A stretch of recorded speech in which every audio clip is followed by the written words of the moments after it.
Assalamualaikum warahmatullahi wabarakatuh. Alhamdulillah, segala puji bagi Allah yang telah memberikan kita nikmat, terutama nikmat iman, nikmat Islam, dan juga nikmat kesempatan untuk terus belajar dan memperbaiki diri. Selamat datang di podcast PWM Talk. Pada kesempatan kali ini kita sudah hadir bersama kita semua, gurunda kita, yakni Ustadz Yayan. Selamat sore Ustadz. Selamat sore Mbak Salma dan Pak Lutfi ya. Ya. Baik, pada kesempatan kali ini kita akan membahas mengenai topik yang penting dan juga relevan di zaman sekarang ini gitu ya Ustaz. Yakni pembahasan mengenai Islam wasatiyah ataupun Islam moderat. Jadi pada kesempatan kali ini kita akan bertanya-tanya kepada Ustadz Yayan mengenai apa sih Islam wasatiyah itu, kemudian juga bagaimana seorang muslim itu menyikapi akan konsep ini dan juga bagaimana penerapannya dalam kehidupan sehari-hari.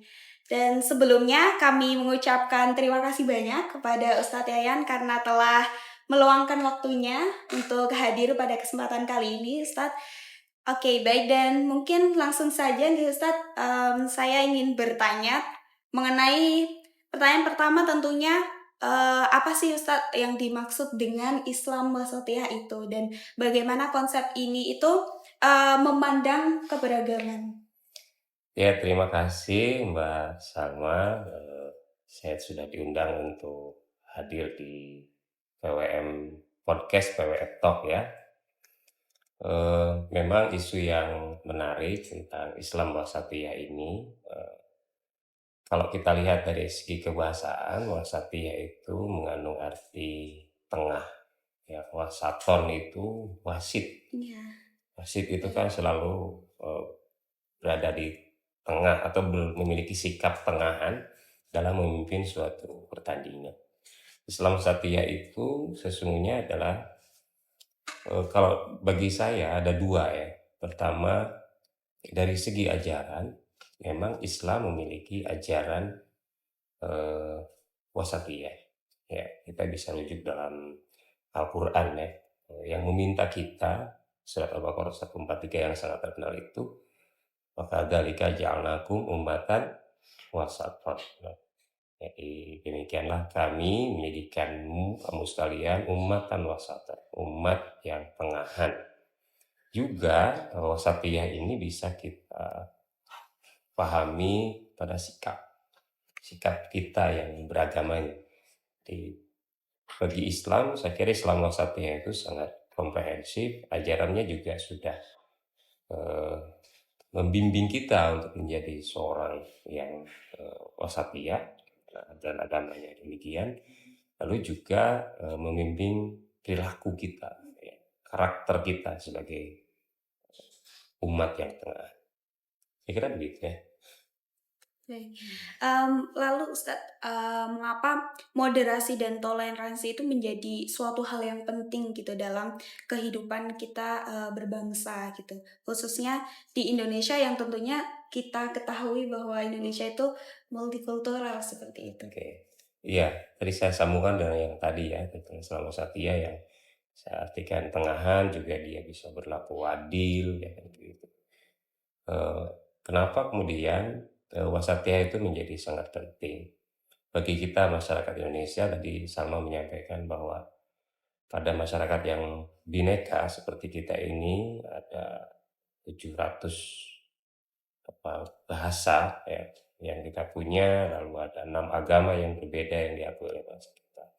Tentu menuntut kita semua untuk memiliki sikap yang adil itu, sikap yang tengahan itu, sehingga akan membangun kerukunan dalam kehidupan berbangsa dan bernegara. Sehingga kemudian ajaran Islam terutama yang memang tadi saya katakan memiliki norma nilai yang bersifat wasatiyah tadi, itu sangat mendukung bagi terwujudnya ketentraman, terwujudnya ketertiban, terwujudnya keadilan di dalam kehidupan masyarakat kita. Kalau itu tidak kita junjung tinggi, maka bangsa yang beragam ini, yang berbineka itu tentu akan menghadapi persoalan. Kita akan menghadapi hal-hal yang bisa mengganggu kehidupan berbangsa kita, beragama kita, bernegara. Ya begitu ya. Baik, dengan tadi Ustadz sudah dijelaskan bahwa begitu pentingnya penerapan madrasah dan juga toleransi dalam kita berbangsa. Lalu, adakah teladan yang Rasulullah dan juga mungkin sahabat itu contohkan gitu terkait bagaimana sikap toleransi ini dalam perbedaan gitu, terutama perbedaan kelompok dan lain sebagainya? Ya tentu Rasul sebagai tauladan utama kita telah memberikan contoh hal yang kita sebut dengan sikap wasatiyah tadi itu. Saat beliau datang dari Mekah ke Madinah dalam peristiwa hijrah itu, kita bisa menyaksikan betapa Rasulullah memiliki sikap yang sangat bijak, bagaimana Islam yang beliau bawa, termasuk umat yang beliau bawa dari Mekah ke Madinah, memiliki sikap yang terbuka terhadap orang-orang Madinah yang sudah memiliki agama yang berbeda di sana. Kan tidak semua orang Madinah yang menyambut kedatangan Nabi itu musyrik. Madinah itu terdiri dari berbagai suku, ya kan, ada suku yang sering berkelahi, Aus dan Khazraj, kemudian di situ juga ada Yahudi dan Nasrani, dan beliau pertemukan itu dalam suatu ikatan yang luar biasa yang kita sebut dengan Piagam Madinah. Dan itu menjadi contoh yang luar biasa bagi kita. Dan itu saya kira mungkin ya Indonesia yang kita punya dengan Pancasilanya itu juga ada kesesuaian nampaknya antara Pancasila dengan Piagam Madinah, ya kan. Muhammadiyah menyebut dengan Darul Ahdi Wasyahadah, ya kan. Nah itu maka saya kira Indonesia ini menjadi Madinahnya, yang Madinah kedua ya, yang menggambarkan adanya keragaman gitu, berbagai suku, ya, bahasa, agama, dan kita bisa hidup rukun disatukan dalam apa yang kita sebut dengan Darul Ahdi Wasyahadah ini. Baik. Lalu bagaimana sih Ustadz kita membedakan antara toleransi dan juga dengan kompromi terhadap perbedaan agama ataupun prinsip agama seperti Iya, itu? toleran itu menurut saya ya, toleran itu adalah sikap membiarkan orang lain sesuai dengan pilihannya. Dan toleran itu harus muncul dari kesengajaan, ada intention gitu. Kalau dia hanya sekilas gitu, tidak punya intensi, tidak punya keseriusan dan kesungguhan dan kesadaran akan perbedaan, lalu kita membiarkan dia di dalam atau siapapun yang berbeda dengan kita berikan keluasaan untuk melaksanakan apa yang menjadi pilihannya, itu saya anggap bukan toleran, ya kan, karena ya dia tidak muncul dari kesadaran. Jadi toleransi itu adalah sikap yang sadar kita menghargai orang lain yang berbeda dengan kita. Nah, sementara kompromi itu sikap tawar-menawar untuk meringankan ya, untuk meringankan tuntutan masing-masing. Ya. Sehingga misalnya ada harga yang ditawarkan oleh si penjual, itu disebut dengan tawar-menawar itu ya. Kemudian kita menawar harganya lalu ketemu di dalam satu kesepakatan harga. Itu kan juga kompromi harga di situ. Dua hal yang berbeda menurut saya antara toleransi dengan kompromi. Karena kompromi itu dalam konteks beragama itu menurut saya sangat berbahaya. Tidak mungkin akidah misalnya bisa kita kompromikan. Dan latar belakang munculnya atau diwahyukannya surat Al-Kafirun kan karena latar belakang ajakan kompromi dari orang-orang Yahudi ketika itu. Satu hari mereka akan ikut dengan Nabi ke masjid misalnya, satu hari mereka akan mengajak agar Nabi ikut dengan tata cara keberagaman mereka, dan itu Nabi tolak berdasarkan wahyu yang beliau terima. Jadi itulah perbedaan antara toleransi dan kompromi yang bisa mereduksi keimanan kita, ya, bisa mereduksi keimanan kita. Saya kira itu ya. Baik, berarti memang dalam toleransi ini juga mempunyai batasan. Oh ya, saya setuju. Ada batasan-batasannya, ya, ada batasan-batasannya. Tidak itu tadi berbeda lah antara toleransi dengan kompromi. Toleransi itu tidak perlu kita ikut dalam ritual agama lain gitu. Jadi toleran itu yang membiarkan orang lain menjalankan ritualnya, itu sudah toleran. Tapi kompromi itu ya kita ikut ke ritual agama mereka, kemudian secara kompromi nanti mereka ikut juga dengan ritual agama kita. Ya itu nanti akan menjadi sinkretis kan. Agama menjadi sinkretis dan tidak tegas. Apalagi kita dalam Islam misalnya ada tauhid begitu yang tidak mungkin bisa ditawar-tawar dengan jalan yang kompromi semacam itu. Oke.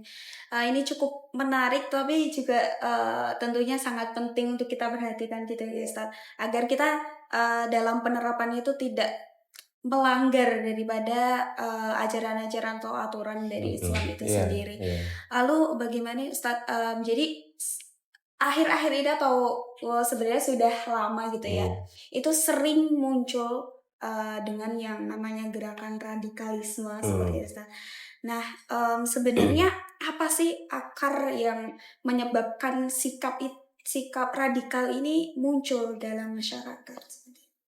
Kalau saya melihat radikalisme itu muncul dari pemahaman agama yang sempit. Gitu.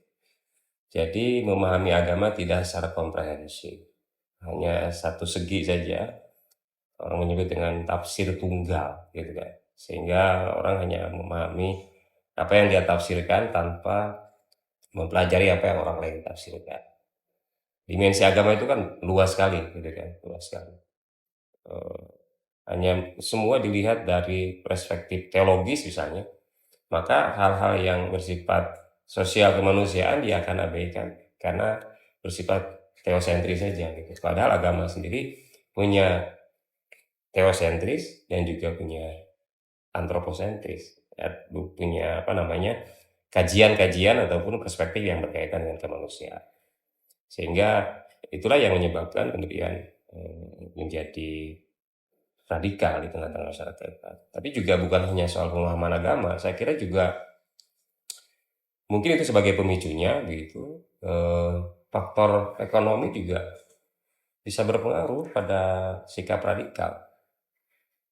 Dan itu juga menggambarkan miskinnya keadilan, miskinnya toleran di tengah-tengah masyarakat kita. Pada kehidupan masyarakat yang tidak adil secara ekonomi, itu kan akan menuntut orang untuk protes misalnya. Nah, sikap protes itu kan bisa dilakukan dengan berbagai macam cara. Termasuk dia memilih jalan tafsir agama yang kiranya bisa dijadikan sebagai alat untuk melakukan protes.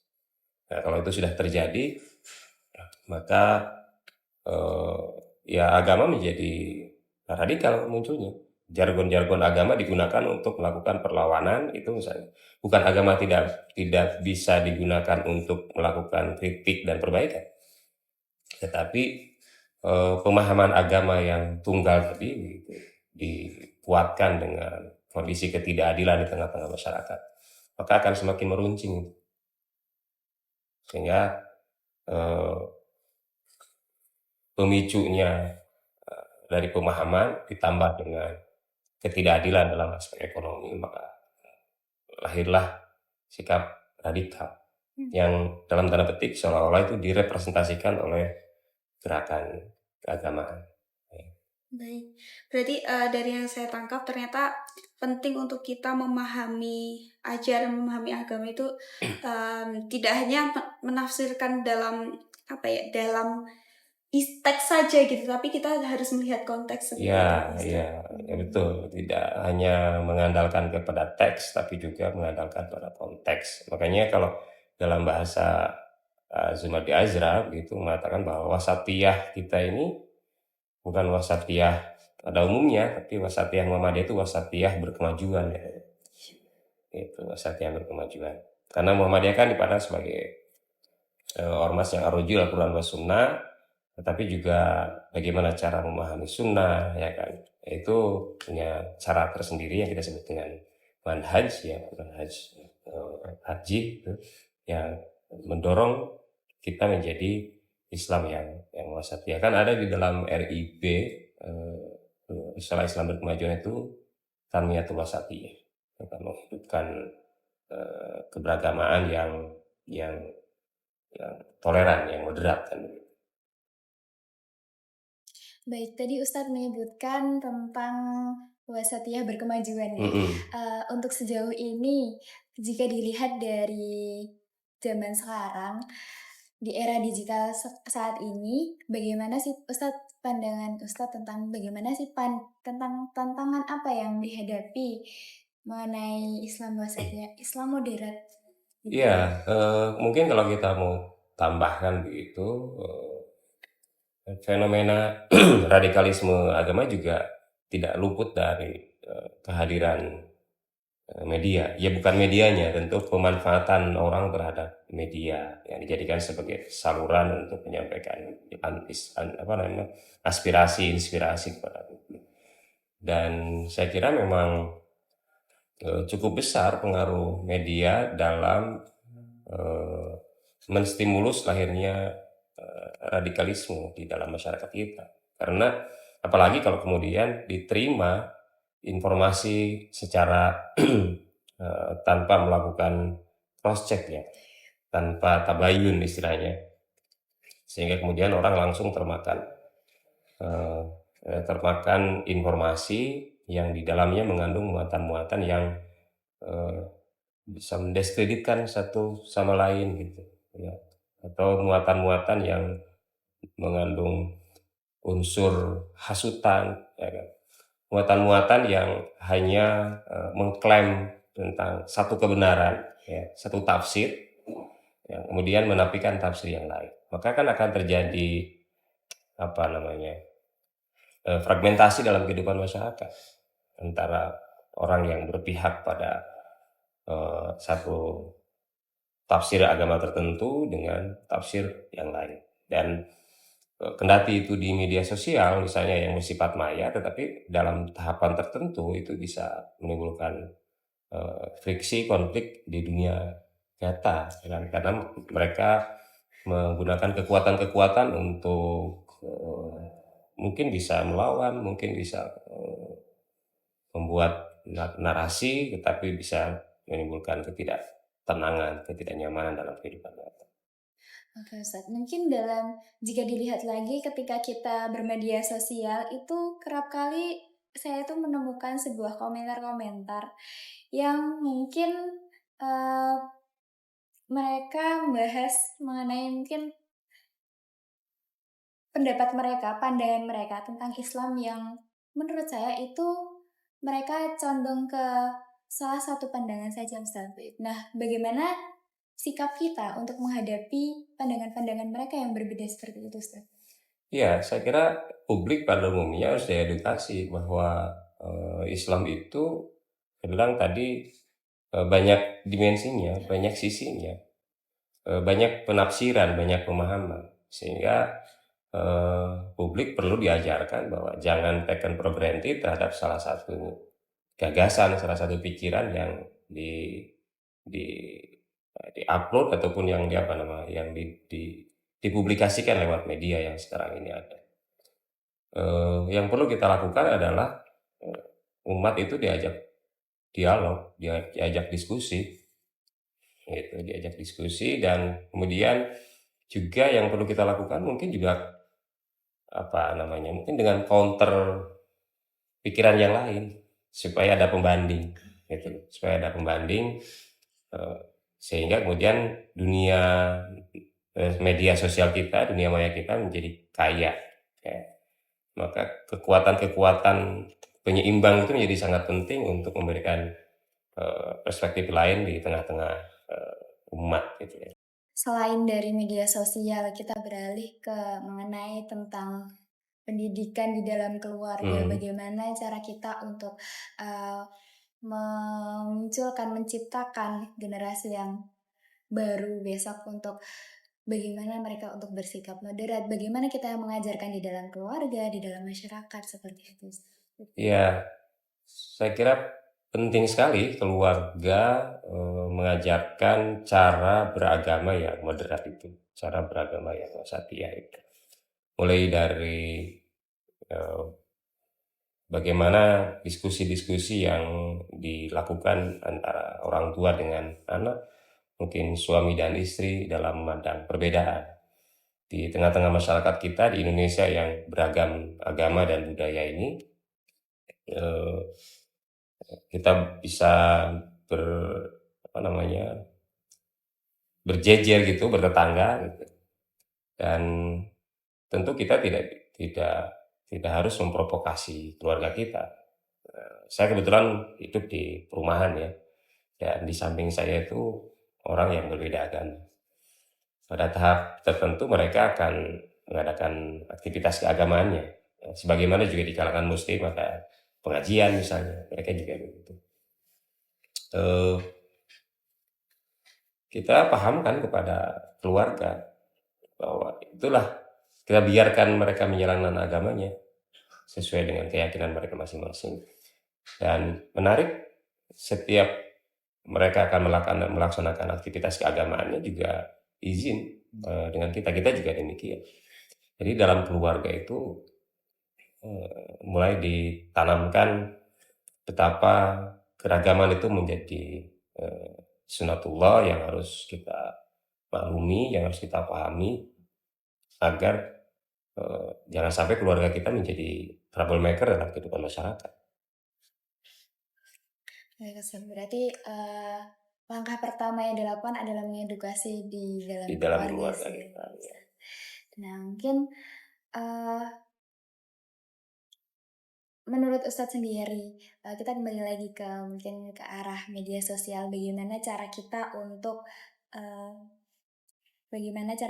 mengedukasi netizen Indonesia ini, Ustadz, untuk menerapkan sistem wasatiyah yang moderat. Ya, mungkin kembali kepada yang tadi saya sampaikan di depan ya, bahwa pemahaman keagamaan itu beragam, sehingga kekuatan lain yang berbeda itu saya kira diberi ruang yang sama untuk menyampaikan gagasan-gagasannya, pikiran-pikirannya. Dan sebenarnya media sosial kita tidak membatasi kan, tinggal sejauh mana kemudian kreativitas umat kita untuk memilih jalan dakwah, jalan edukasi melalui media sosial ini. Ya, kita harus menghadirkan konten-konten yang lebih mendidik gitu, yang tidak radikal, yang tidak berat sebelah dalam memandang sesuatu, dan menafsirkan pemahaman keagamaan yang lebih holistik, sehingga umat kita ini betul-betul mendapatkan informasi yang menyeluruh. Kita tahu bahwa dalam berislam itu kan disampaikan dalam Al-Quran, udkhulu fis-silmi kafah, masuklah Islam secara totalitas. Totalitas itu ya seluruh dimensi ajaran agama kita ya harus kita pahami, harus kita jalankan. Bukan hanya kita kuat dalam aspek teologi, ta'abud misalnya, tapi kita lemah dalam aspek sosial kemanusiaan, atau sebaliknya. Kita harus menyampaikan gagasan-gagasan keislaman yang ya semuanya berjalan secara simultan. Ta'abudiyah kita, aspek teologis kita, juga aspek sosial kemanusiaan kita juga kita berjalan seiring, sehingga itu menghadirkan Islam yang betul-betul apa yang dikatakan dalam Al-Quran sebagai rahmatan lil alamin ya.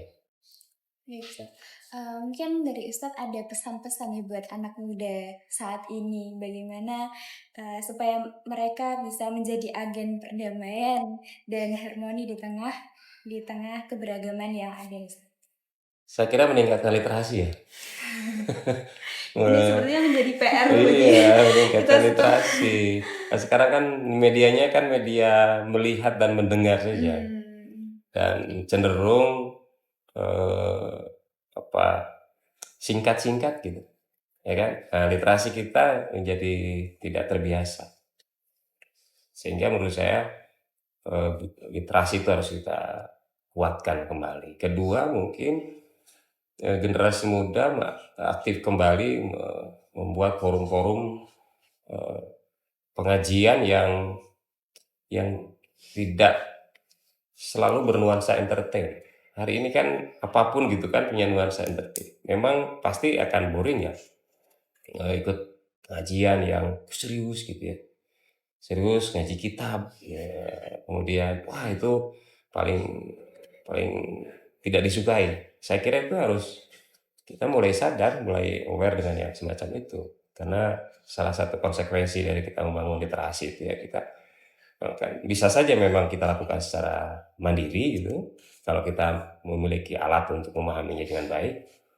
Tapi kalau tidak ya kita melakukan secara berjamaah, ikut forum-forum pengajian yang berdasarkan kepada literatur-literatur yang bisa kita pertanggungjawabkan. Kan kalau ada basis literatur yang kita jadikan sebagai rujukan kan itu bukan doktrin gitu, tapi kita berdasarkan kepada suatu pikiran, suatu kitab yang bisa kita kritik juga, itu adalah pendapat orang. Semakin banyak forum yang kita selenggarakan, yang kita ikuti untuk meningkatkan wawasan keagamaan, saya kira itu akan menjadi